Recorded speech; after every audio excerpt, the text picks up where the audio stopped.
This is episode number 274 of the Homeowners Show. Whether you're DIY or looking to hire, we're here to help you find the best information and options for you and your home. My name is Kevin Hackett, and here with me is Craig Williams. Hello, and welcome to the Homeowners Show. We're so glad you could join us for another live episode. We're back in the studio, Kev. We're back.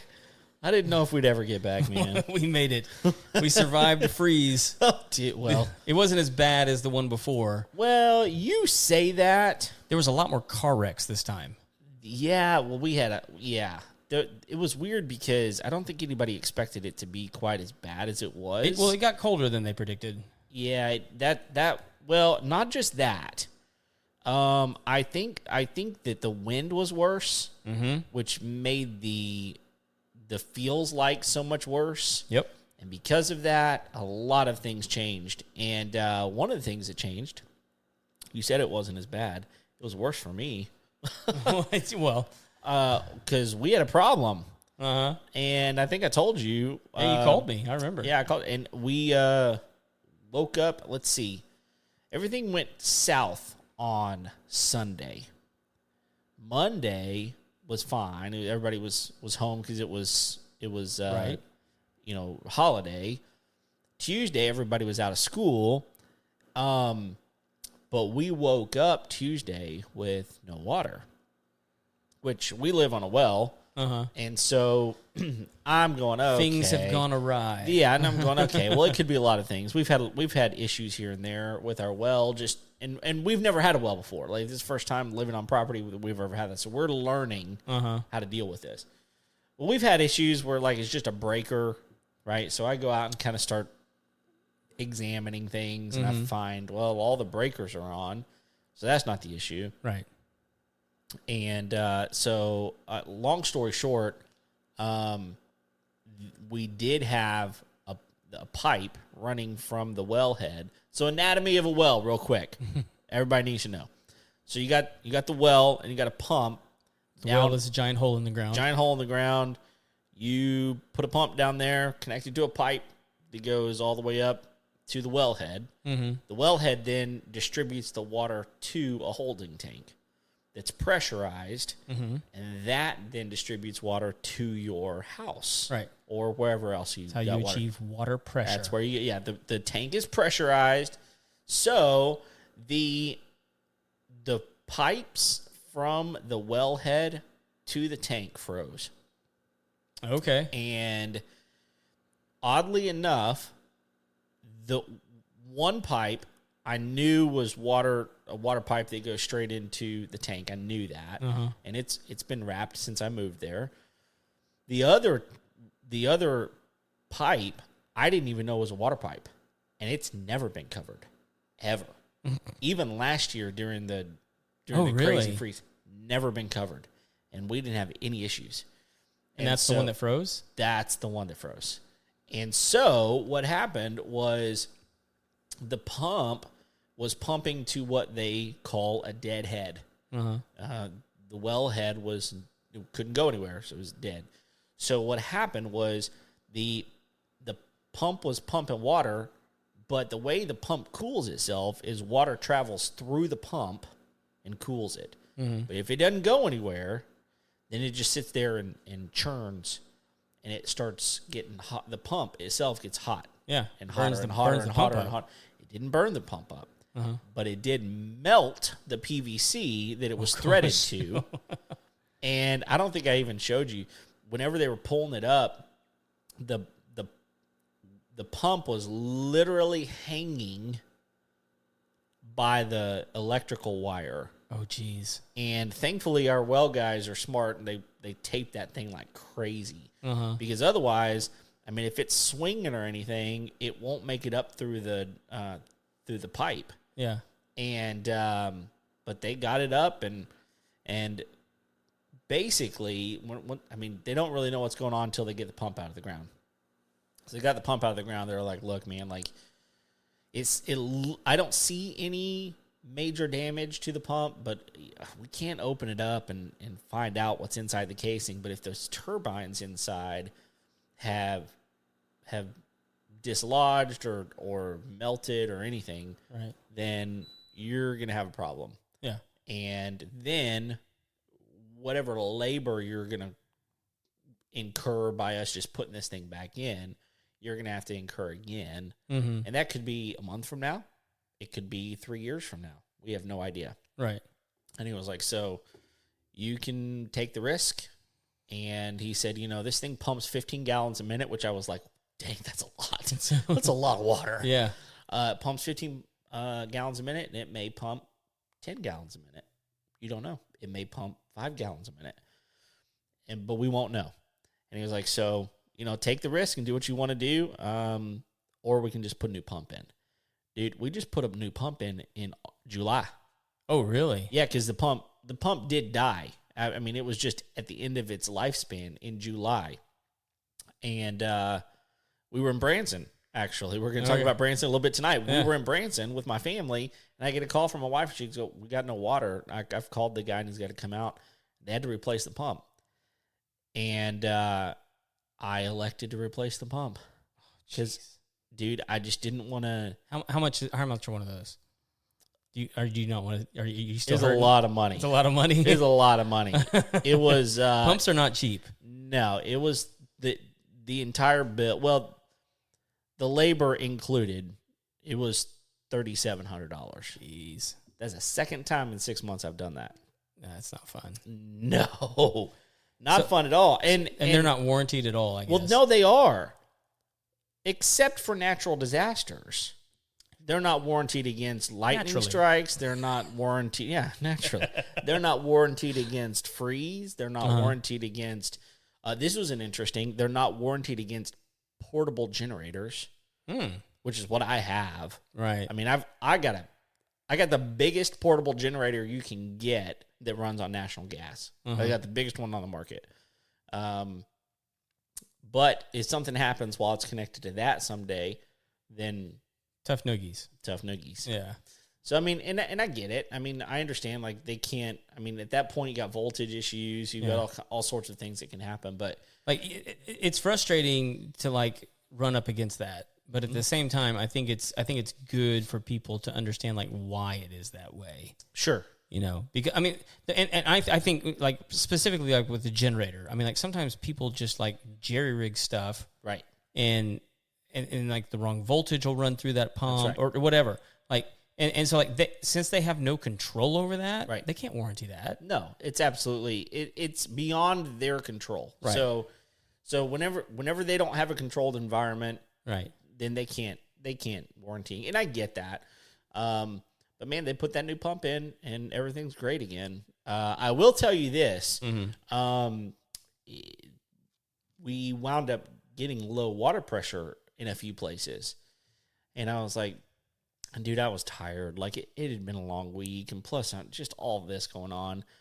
And so I went to bed, and I was like, I don't know. Like, we may have to call them tomorrow and see. I said, honestly, I haven't even gone out to the tank to make sure it's pressurized correctly. I don't even know. But they checked it all before they left. The next day I woke up, and I was like, you know what? This thing's been sitting for like 2 days.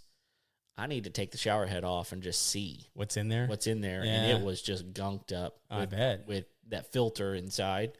So I cleaned that out and everything's good. So I will tell you, if like around your house, especially like kitchen faucet, shower head, any of that, like if you wind up feeling like, man, I wish my water pressure was a little bit higher. Yeah. Take that sucker off and check your filter. Oh, for sure. Because 9 times out of 10, there's nothing wrong with your water. Right. It's your faucet that's doing something. So anyway, it was like, I look at it on a couple levels. I'm like, okay, if I'm going to have an issue, I'm glad it's outside my house. Mm-hmm. I'm glad that the water didn't come into my house before there was a problem. Yeah. And I mean, it's a pretty controlled situation. I mean, it's frustrating, but okay, I'll write it off. And, it is one of those deals. It's part of it, man. It's part of it. You don't have a water bill. No, I don't. And that's the thing is like, no, I don't have a $3,700 water bill otherwise. But make that up over 10 years. It's over 10 years, it's fine. But I own my water. Yeah. And there's something to be said about that. And, for sure. And I can do whatever. Like whenever I fill my pool up every year, because I drain it. When I fill my pool up every year, I don't care. It's not a big deal. Yeah. Like it might cost me $10 in electricity. Yeah. But that's it. You know, My water. Yeah, it's my water. I can do with it what I want to, and it's good water too. Like Dude, well water is always better. It is Every time it's better. Yeah. Like I've never had I mean, I'm sure there's been wells that have like gotten tainted or whatever, but like if it's a good well, well water is always better. It is. And I grew up on well water. Yeah, exactly. So anyway, that was frustrating. Yeah. But I will tell you this, so 2 nights later, it froze again. So that was like Friday night, I think it was. Yeah. It froze again. And so it wasn't as hard. It wasn't. It wasn't. It got down to like 22 or something like that. And it was only for like 10 hours. But let me tell you what I did. And we're gonna build like a house to put over that thing, right? And like something I can insulate and put a heater in. Yeah. Just to future proof it, right? But until that happens, because it's kind of in the middle of the yard, so you can't just leave it there forever based on where it's at. So, but I've got fiberglass insulation, just like they're like, I don't know, like maybe 4 or 5 inches wide. Yeah. Wrapped the whole pipe. And then I came back with one of those pipe insulations, you know, the one you slit up the side and just put around it. So I put that around it. And then I used insulated tape to tape that thing closed. And then I used it. I'd never seen this before. It's a 10 mil pipe wrap. Mm-hmm. I mean, 10 mil is pretty thick. Yeah. But it's tape. And it's super strong, but it's weatherproof. It's windproof, waterproof. And I wrapped that after that. And I'm like, okay, that's about as good as I can do for every day being out in the open, you know? And so we'll see. We'll see what happens. And, you know, if in the future I'll build a house and should be totally fine. Yeah. But it was frustrating. I bet. How long were you without water? 2 days. Oh, wow. Yeah. It was like 2 days plus the morning that they came. So, and 2 of those mornings were days that my kids need to go to school. My wife, you know, had to go to work too. So thankfully, you know, we have friends and relatives, and we just went over to someone else's house and showered. Well, I didn't. They did. But so no water at your guest house in the back? No. Oh, dang. No, I mean, because everything runs off the well. Okay. Speaking of, I need to go. I turned off all of my like out spigots, like at my shop and everywhere else. I can go turn those back on. I turned those off before the freeze and drained them because I don't need those. But yeah, she was out of water too. So we went and just loaded gallon jugs up just to have stuff to flush the toilet with, you know? Mm-hmm. So we made it. We figured it out. Yeah. But I don't want to do it again. No. I will tell you, though, that right there is the reason, and some of you have been listening for a while, that's the reason that I bought a generator at my house. Because at my house, if the electricity goes out, the well doesn't work. The well doesn't work, yeah. And so, you know, you really got to have, you know, that well moving. And so we bought a generator for it. What's interesting about that is I think it's little moments like that, like when there's like a freeze and a pipe bursts and like then you have to shut the whole house down. Yep. Or, you know, there's a hurricane and the power's out for a couple of days. Yep. Or whatever. I think those are the moments when people it's a blessing in disguise because it's a realization as to how ill prepared a lot of people are. Oh yeah. To sustain themselves for 2 days. Oh, I mean, 2 days. 2 days is not that long. It's not. But if you don't have any water, 2 days is a long time. 2 days is a very long time at that point. And you can, and not only that, like if you run out of, like if you have an all electric house, like our friend Eric is listening, or at least he was, because he put a message up. He said the answer is always to lay more pipe. That's pretty good. But he's not wrong. No, he's not. But you know, if you're out where he is and you got to have an electric house, then your electricity goes out. You can't cook. Was this Eric G? Yeah. Yeah, this is no... But the gasless West. Exactly. Anyway, pretty funny. Oh. So, well, how you doing? I'm doing good, man. Yeah? Yeah. All right. We, I mean, the freeze was fine. So, well, I mean, I say it was fine. We had one busted pipe, but it was by the pool equipment. Okay. And it was a supply line. Okay. And so we just capped it. Oh, so yeah. Worry about it later. It's nothing we even need. I mean, like, yeah. Oh, ever? No, not really. Oh. It was a whoever was here before us had a ice maker refrigerator on the party deck. Okay. And we don't have that. And so it was the supply line for like the refrigerator. Okay. And who cares? So like we just capped it. Yeah. And then just went on about our day. Yeah. Which, I mean, by the way, they I didn't even realize this. My father-in-law brought these home. I didn't realize that they made a shark bite like termination cap. Really? Yes. Well, that's nice. It's super nice. Sheesh. So like we just cut the pipe, pulled it aside, stuck the shark bite on there, walked away. That's nice. No glue, nothing. Huh. It was awesome. Yeah, that is nice. So. Oh, speaking of, let me say this real quick, and then we can move on. But I started doing like research. Okay, like what can I do to keep this thing from these pipes in the middle of the yard from freezing? And I came across insulated heat tape. I've heard about this. Yeah. And like it gets really good reviews. Mm-hmm. It's really not too terribly expensive. I mean, whenever you kind of look at it for what we needed, we probably just need 3 feet of it, and we didn't need a lot, but you can get like 50 foot of it if you need, or 100 foot even. You just have to have a 110 outlet, which we've got right there by it. No big deal. And it says it works on PVC.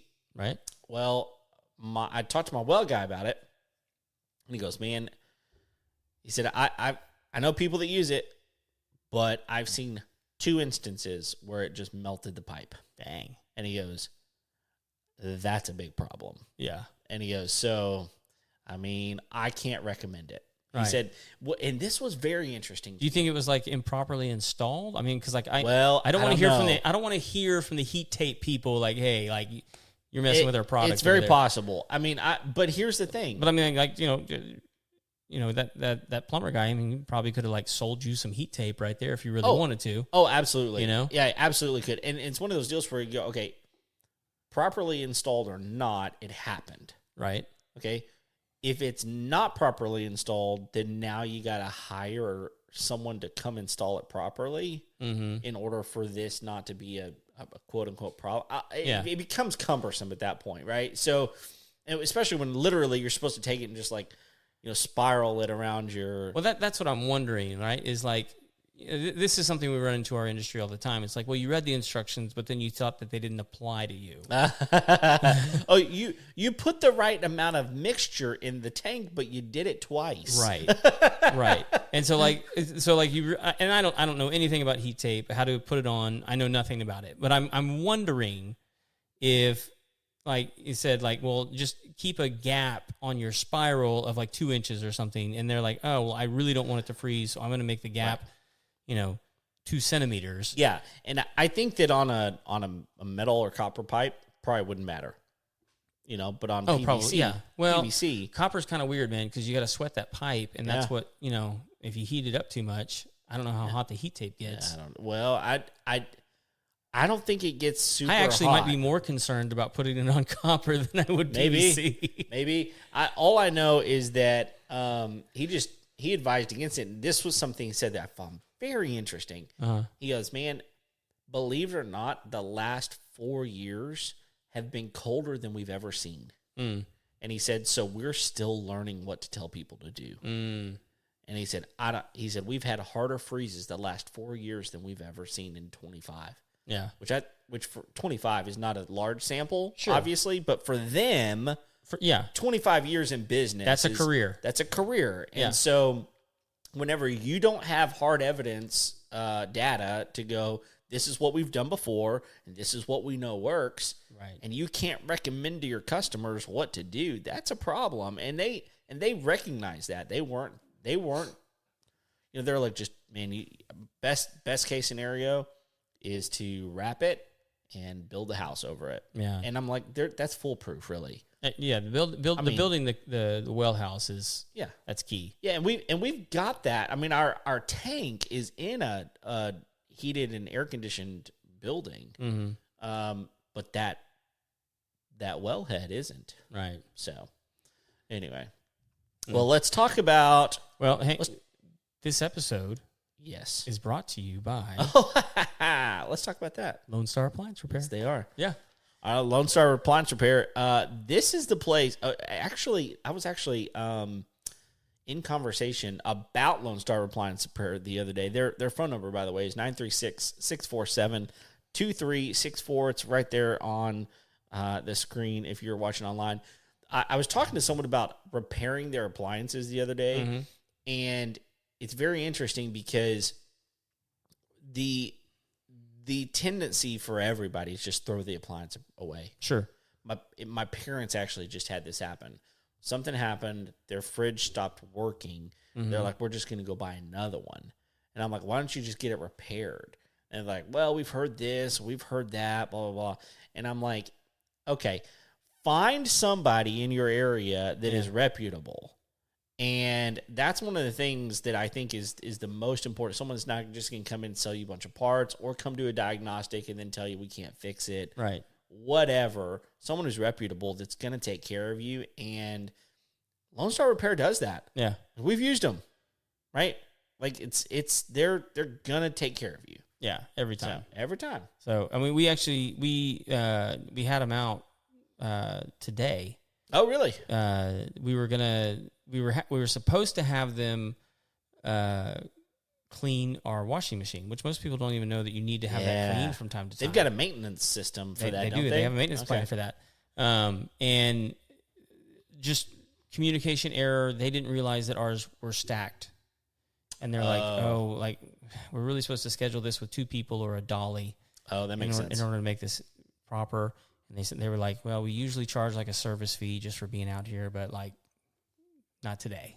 Oh, nice. Yeah. So they're gonna reschedule and come back out and get our washing machines. If you don't clean them, can be the smelliest thing. Yes, it can ever. And if you can watch all the YouTube videos you want on how to clean it, I don't want to do it. Even if I was confident in like being able to put it back together, which I'm not. No, of course not. Like I still don't want to deal with the smell. Right. Because inevitably you wind up with 2 extra screws. Something. And you're like, wait a minute. I took those out of somewhere. Yeah. And I am not a detail person.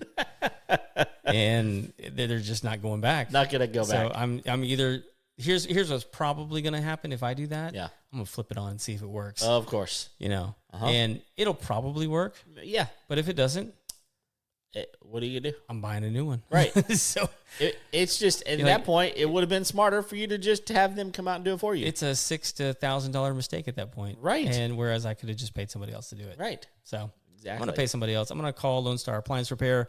Give them a call. They'll get you taken care of. Phone numbers on the screen. Links in the show notes if you want to click on the website. And you can text them. I love that, dude. Yeah.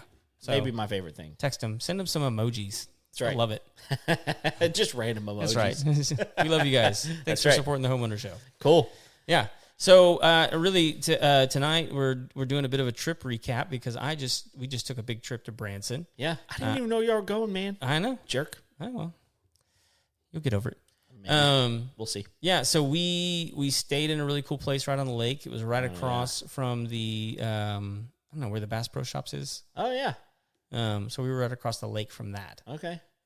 Which was really cool because we could go watch like the fireworks and the water show that they have there every night. Yeah, they got like a massive zip line there. They do have a massive zip line. Like across the river. Yeah. So that's awesome. So how do I talk about Branson? So there were parts of it that were amazing. Is this your first time to Branson? No. Oh. Oddly enough, it was my second time to Branson. Okay. The first time I ever went to Branson was with Micah. Oh. And it was just me and him. That's weird. And like really, like the only thing, we stopped in and we had dinner. Okay. And then we left. That doesn't count. Really, I mean, now that you've been to Branson, you know that doesn't count. It kind of counted because what do they call that place? Where the Bass Pro Shops is? Yeah, it's the landing. The Branson landing. Okay.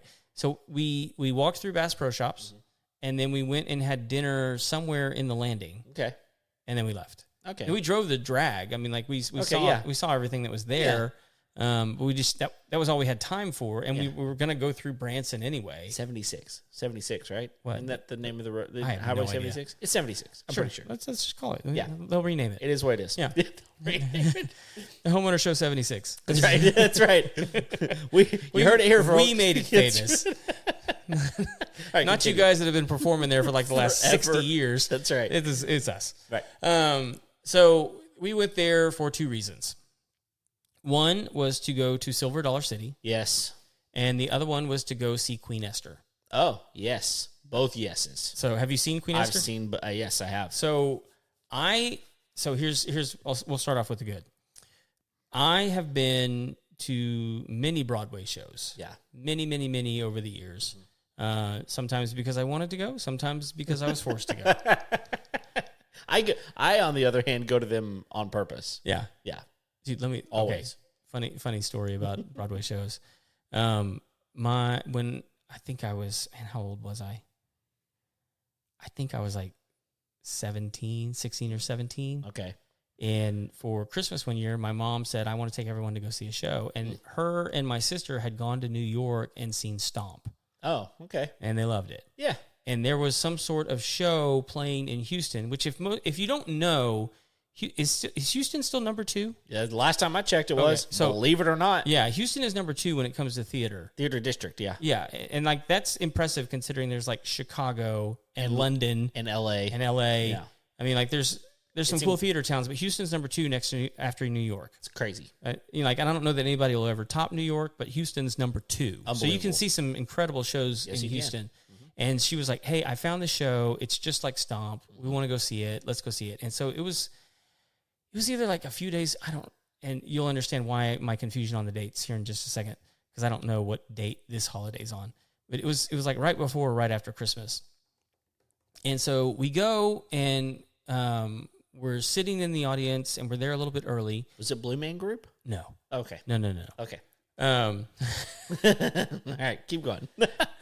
So we're sitting in the audience and we're dressed pretty nice. And all of a sudden, other people start walking in the theater. Okay. Which normally wouldn't notice other people walking in the theater, except they're not dressed like us. Oh. Most of them are dressed in what looks like African robes. All right. And you see like one or two and you're like, oh, cool. Good for you, man. Yeah. But then it's like half the audience. Oh. And we're like, what's going on? Yeah. Yeah. Like, that's different. What's happening now? And so then the show starts and it's kind of like Stomp. Okay. But the narrative of the show is how the white man stole the drum. Oh. And once I figure out that that's what the show's about, I jump on my phone. Right. And I'm like, what? So I look it up, and lo and behold, the day that we go to the show is Kwanzaa. Oh, interesting. And so everyone's there to celebrate Kwanzaa. Yeah. And the show about finding your rhythm. Interesting. And I'm looking around going, I didn't steal nothing, y'all. I didn't do it.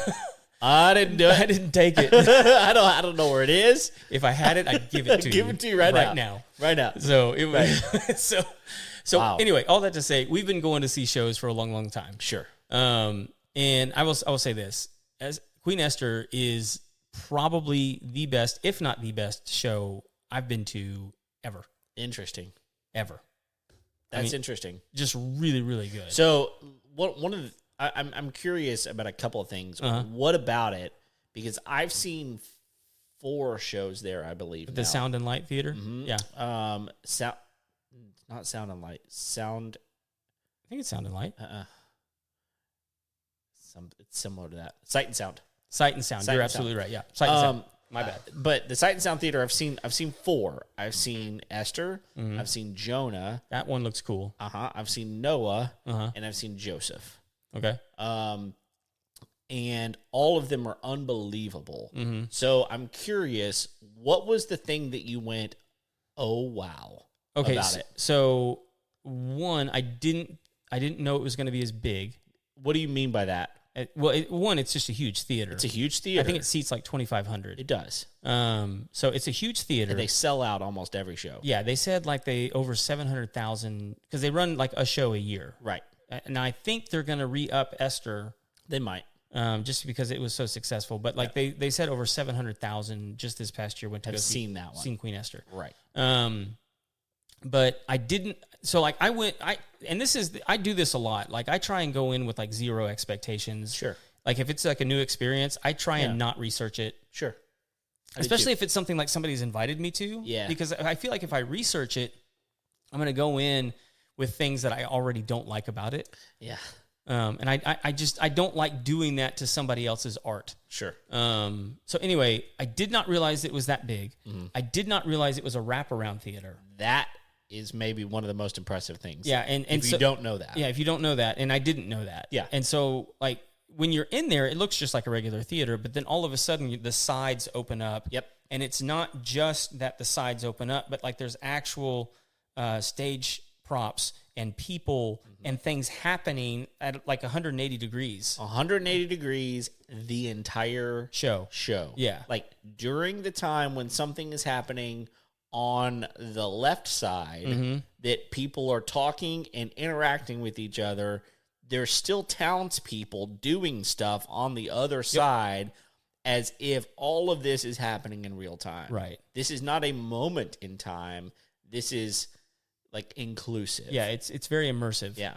And so I did know that there were going to be live animals. Yeah, that's always. And so I someone had told me that. Yeah. It was still impressive. Oh yeah. Because they while it is 180 degrees out in front of you, they bring the animals out in the aisles. Yeah, right.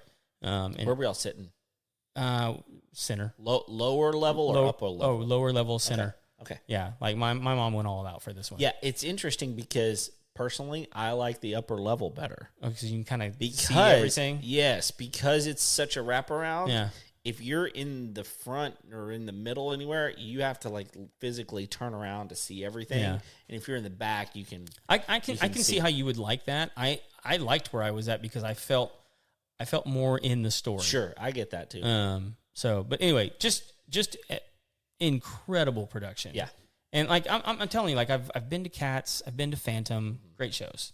I hated Cats. I know that one song is good. Yeah.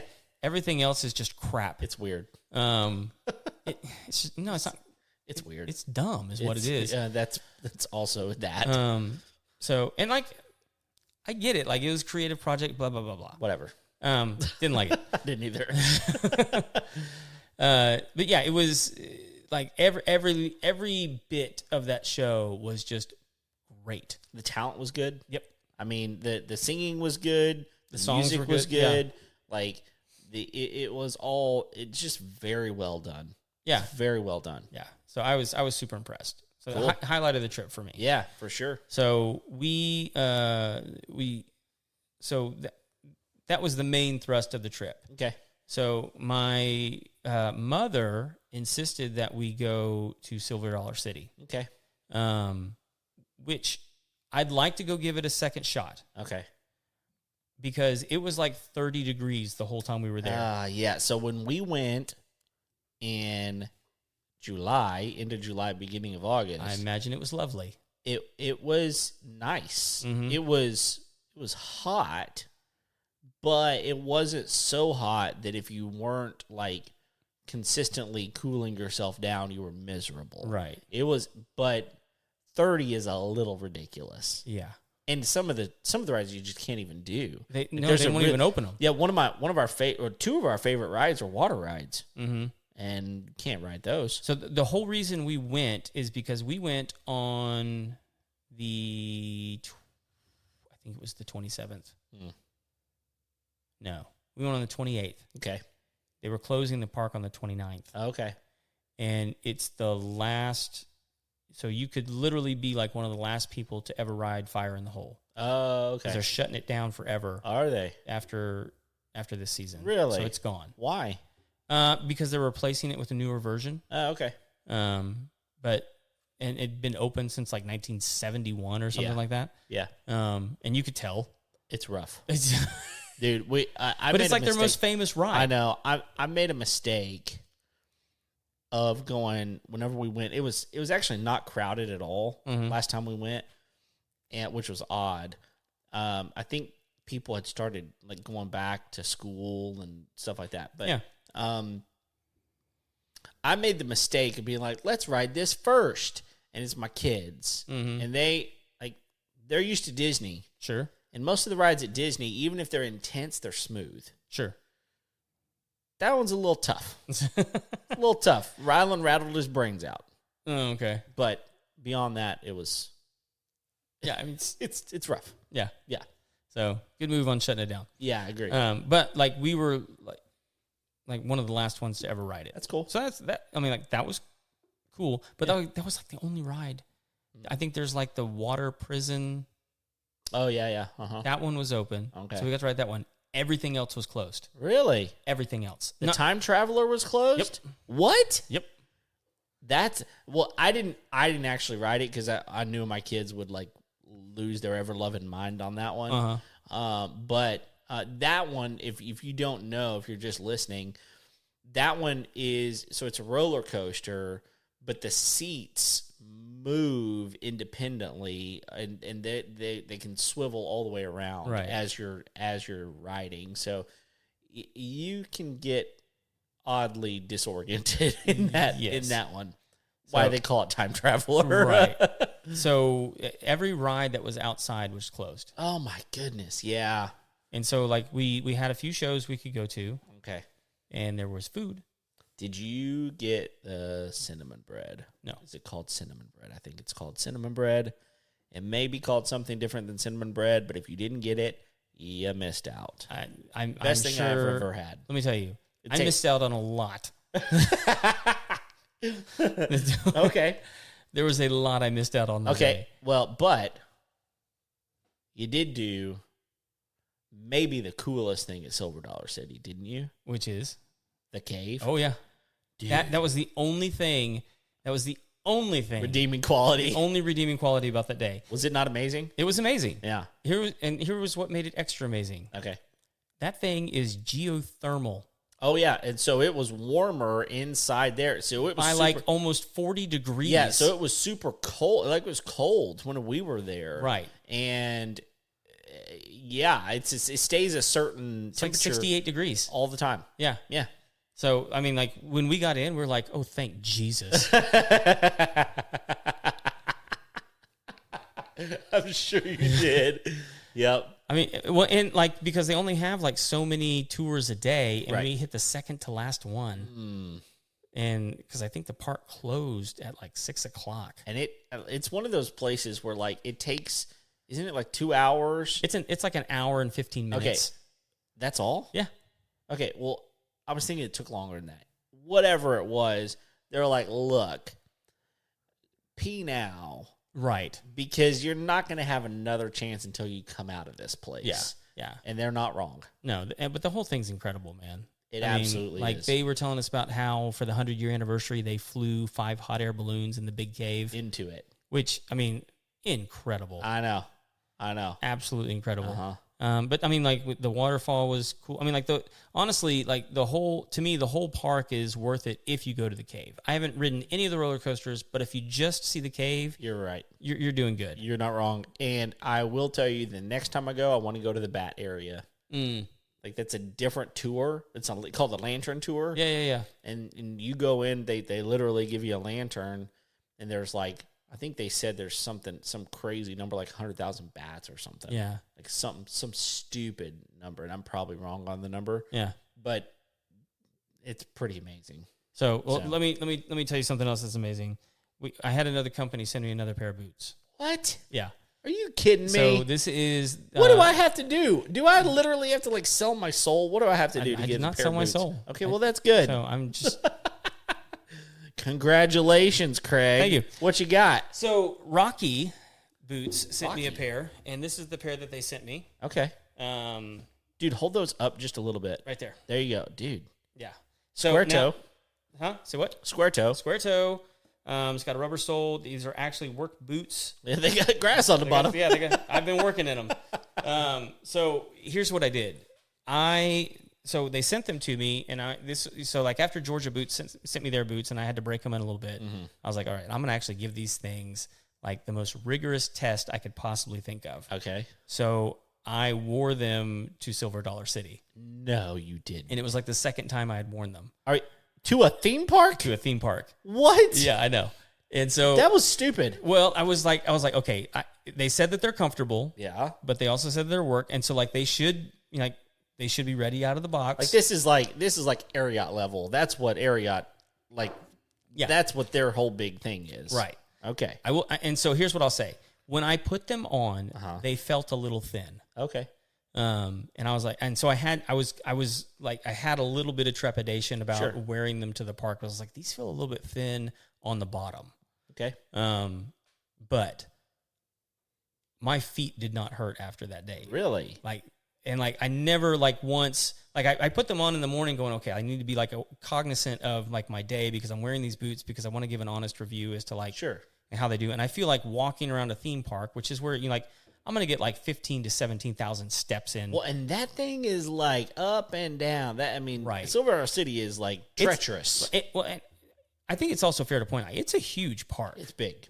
I mean, it's big. Really, really big. It's big, yeah. I don't know how you could go into it expecting to see all of it in a day. No, because beyond the rides and stuff, they've got shows. Yes, that's one of the cool things is they've got these actors out there, singers and actors and different. And they're all people. pretty good. They're all pretty good. Yeah, it's worth going to. Yeah. So anyway, I wore them all day, and then when I got home, I was like, I didn't feel the need to take them off. Weird. I was like, and awesome. My feet actually feel really good. And the other thing is my problem with cowboy work boots is they usually have a really goofy looking sole on them. Right. And I don't know, if you look at these, man, it looks to me, it looks like a legit cowboy boot. It's normal. Yeah. Yeah. But it's a work boot. Right. And so it just doesn't have that weird, clunky. Yeah. You know what I mean? Yeah, I do. And so, which is why I picked them out. They told me I could pick out whichever pair I wanted. Okay. They just wanted me to check them out. Okay. And I got to say, the leather is holding up. They were super comfy. Yeah. The size I gave them, they sent me the right size. The size was perfect. It fit great. Dude. So right out of the box, I was I put them on and I was like, oh, I can go for a walk in these. It's not a big deal at all. Well, and if it's 30 degrees at Silver Dollar City, wearing boots is not a bad move. No. Only because you wind up with, tennis shoes, nowadays, the most comfortable tennis shoes have mesh. Right. Your feet are going to freeze, man. Yeah. Yeah. So you put on a pair of boots, you got good leather surrounding, you're going to be all right. A little bit more insulated. Yeah. I had on some wool socks that helped. Sure. So it's just super, super comfy. So they survived the Silver Dollar City experience. That's pretty impressive. Let me tell you, with all the rides closed, we did nothing but walk the whole day. Well, that's all you can do. That's all. And you had to walk just to stay warm. Sure. I can so believe it was that. Eat and walk. That's all you could do. So it sounds kind of miserable. I'm not gonna lie. It was miserable, except for the shoes or the boots. Yeah. Honestly, the boots were the highlight of the day for me. Yeah, it was that's the only thing that doesn't hurt. And how many stairs are in the cave? Oh, geez. Well, the first thing you go down is a 60-foot flight of stairs. Right. Yeah, and that's just to get to the top of the big cave as you go down further into the cave. Exactly. So you're climbing. Isn't it? It's crazy. A mile and a half that you end up walking through that thing. Yeah, it's a long way. Yeah, it's a long way. So, and a lot of it's just kind of back and forth as you snake your way down to the bottom of that first cave. Yeah. So, anyway, Silver Dollar City was a bust. Rocky Boots, not awesome. A bust. And here's the thing, man, is I kind of did a suicide mission. Okay. I didn't take another pair of shoes with me. Oh my gosh! was that intentional? Oh, it was totally intentional, dude. Because I was like, how else am I gonna get the test, dude? because otherwise I'm going to break it up into like little segments, and like I just need to like go all in on this thing. You're nuts. And if my feet die, my feet die. There was a very good possibility that happened. So they didn't. Yeah. So, and I, like, what was different from this pair from the other pair is this pair, as soon as I put them on, I did not feel the need to, like, do anything to break them in. Like, they felt, like, ready to go the other out of ones the box. You did. Yeah, the other ones are, like, it's thicker leather. Right. And I knew I was going to break them in, but they'll probably last a long time. So I, as far as like longevity goes, I can't say anything about these, but like as far as like right out of the box, being comfortable, being able to go and do a lot in them right away. Yeah. Perfect. And with these, you can tell which feet they're supposed to go on. That's true. Yeah.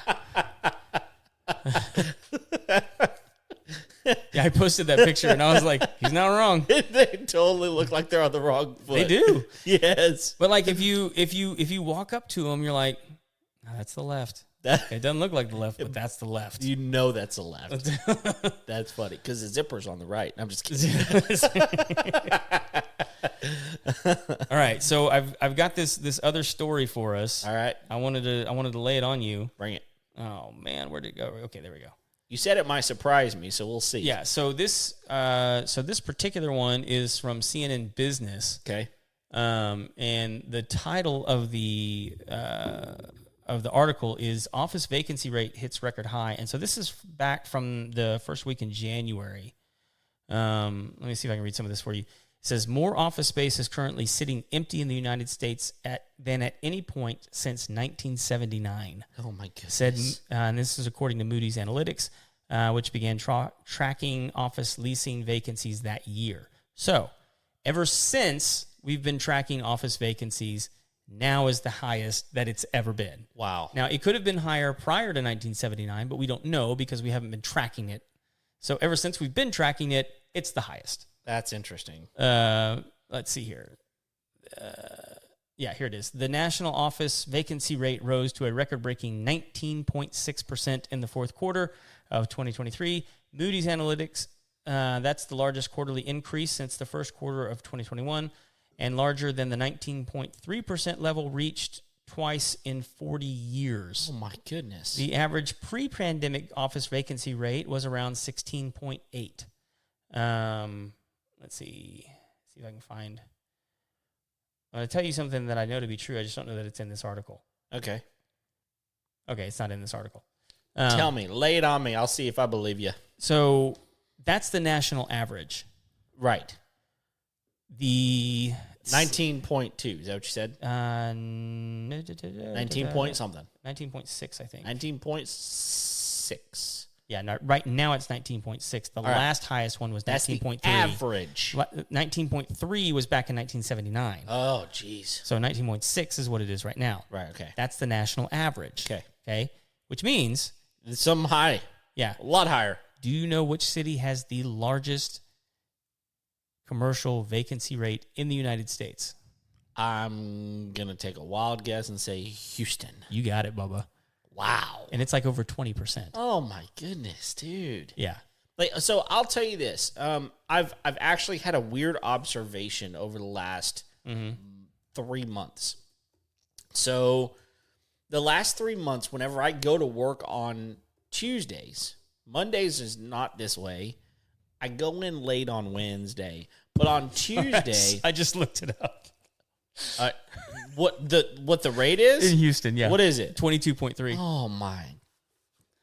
22%. We're almost at a quarter. Yep. Of all the offices in Houston are vacant. They're just sitting there with nobody in them. Right. What in the world? So here's what I can tell you from that. One of the worst jobs that you could have right now is a commercial real estate lease agent. Oh, I bet so. So because it, like, normally you would look at that and go, guys, there's so much available. You have your pick of anything you want. Yeah, but nobody wants it. Nobody wants any of it. So okay. So this is the thing that I think. To me, this is where it gets tricky, right? Because the whole deal with real estate agents was they were suing that company over the adjustable rates that they could charge on their commissions. Right. Right. But this is where you can actually have a competitive edge and be like, look, I want to get you into this commercial. Right. And I'm willing to lower my rate. Yeah. Because I have to. Because I can't move anything right now. And, Right. But like what they're talking about doing is changing the rules to where people can't do that anymore. Yeah, that's tough. So, Yeah. So, sorry. Anyway. so okay. Completely anecdotally, Mondays and Tuesdays and Thursdays, I drive to my office at the same time every day. On Wednesdays, I drive at a different day, just because I go in late on that day. But I stay really late as well. So Mondays, no big deal. I get on 45 South, which is, huge road, and no big deal. I can get to my office, no big deal. Tuesdays, inevitably, I'm sitting in traffic, man. Just sitting there. Like, it'll take me 20 to 25 minutes longer, which is double the amount of time it takes me total to get to my office. Right. On Tuesdays. Thursdays, the same way. Wednesday, I have no idea what the rate is. But here's my guess, completely anecdotally. After COVID, so many people were like, you know what? We can let you work from home. Right. And save office space money, and you can still get your work done. There's Zoom, there's all the things you need, and maybe you're going to have a happier home life. This is going into that whole conversation of everybody wants a bigger house, so they can get an office and all those sorts of things, right? Right. But recently, I've got one or two friends specifically that are going, our employer is now requiring us to come in to the office once or twice or maybe even 3 times a week. And so Monday's not that day. Right. Friday's not that day. Tuesdays and Thursdays, and possibly Tuesday, Wednesday, Thursday, those are the days. Right. And they are the heavier traffic days. And so I think that's what's happening. And so I think that some companies have said, no, we still need that togetherness. We still need you to be in the office sometimes. But even then, obviously, there's plenty of offices available, so most of them hadn't done that. Right.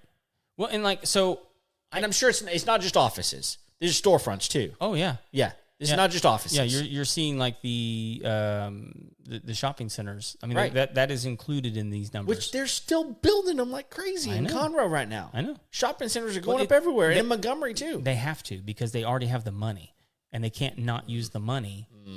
And so like They have to put them up. So Interesting. because once you borrow that money, man. Yeah, you got to. Yeah, So that's crazy. but anyway, I knew it was going to be high. Whenever you said that, I knew that I was going to go, wow, that's, I'm not shocked because I mean, it stands to reason that there's going to be more offices open as more people are working from their home, et cetera, whatever. I never thought it would be approaching a fifth right. of all of the commercial real estate. Well, it's vacant. more than a fifth. I mean, 19.6, 20 would be a fifth. well, that's the national average. That's what I'm saying. But in Houston, we're approaching a quarter. Right. It's crazy. It is crazy. Yeah. So here's what I think is happening.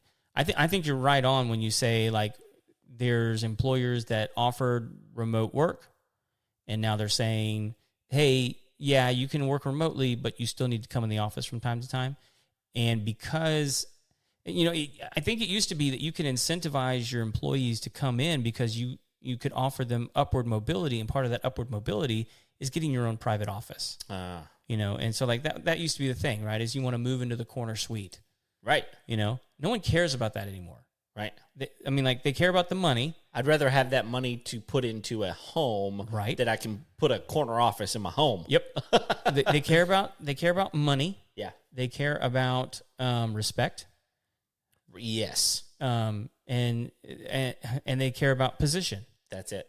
And so like you can't incentivize them with a better office because like they've now realized you don't necessarily need that. I don't need that. And like I don't get any status from that. Nope. When I'm working from home. No, because nobody's passing me in the office. Right.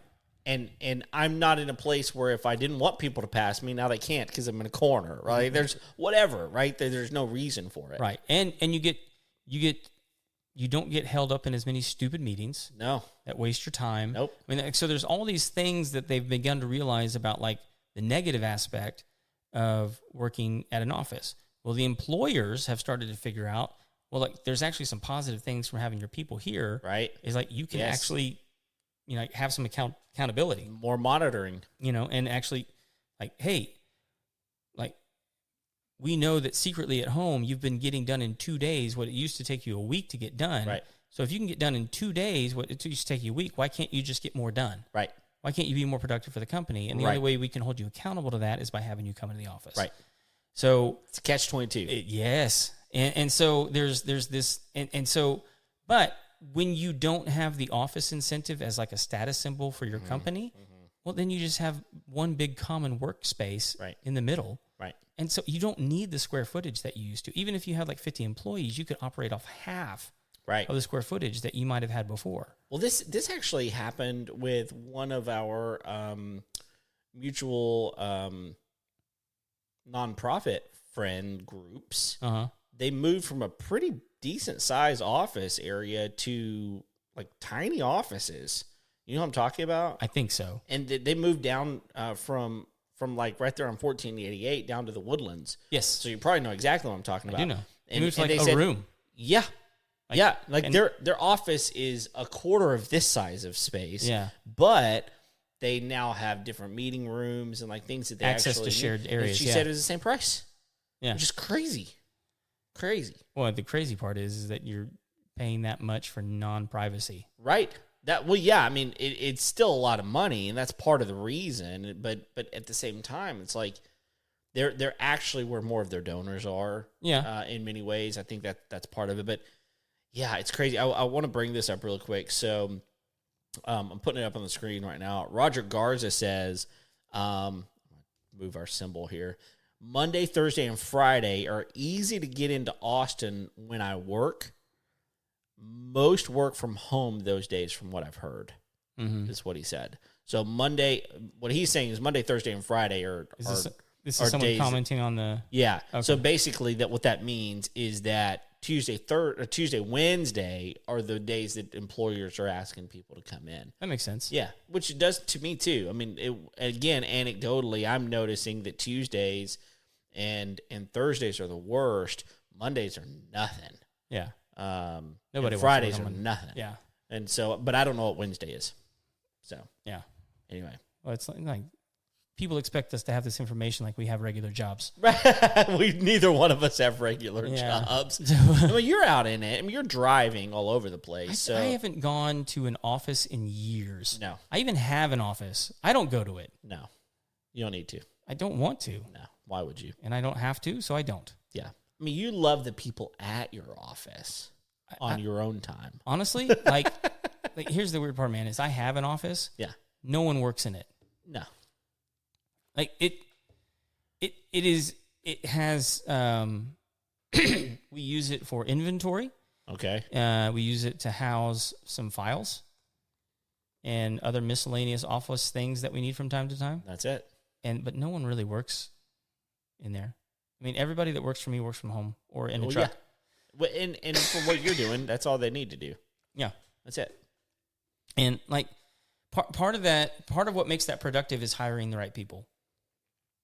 Yeah. I mean, if you're gonna have a remote business, you need people who are self-motivated. Right. You have to recognize that, like, when you're working and you're not self-motivated, then you're going to be unproductive anywhere, but really you're going to be unproductive if you're at your house. Yes. Right? Yes. You're going to be super unproductive. Which, I mean, maybe like the main point of that we need to get across to people in this episode, if you're a at-home employee, make sure that you have a plan in place to be productive.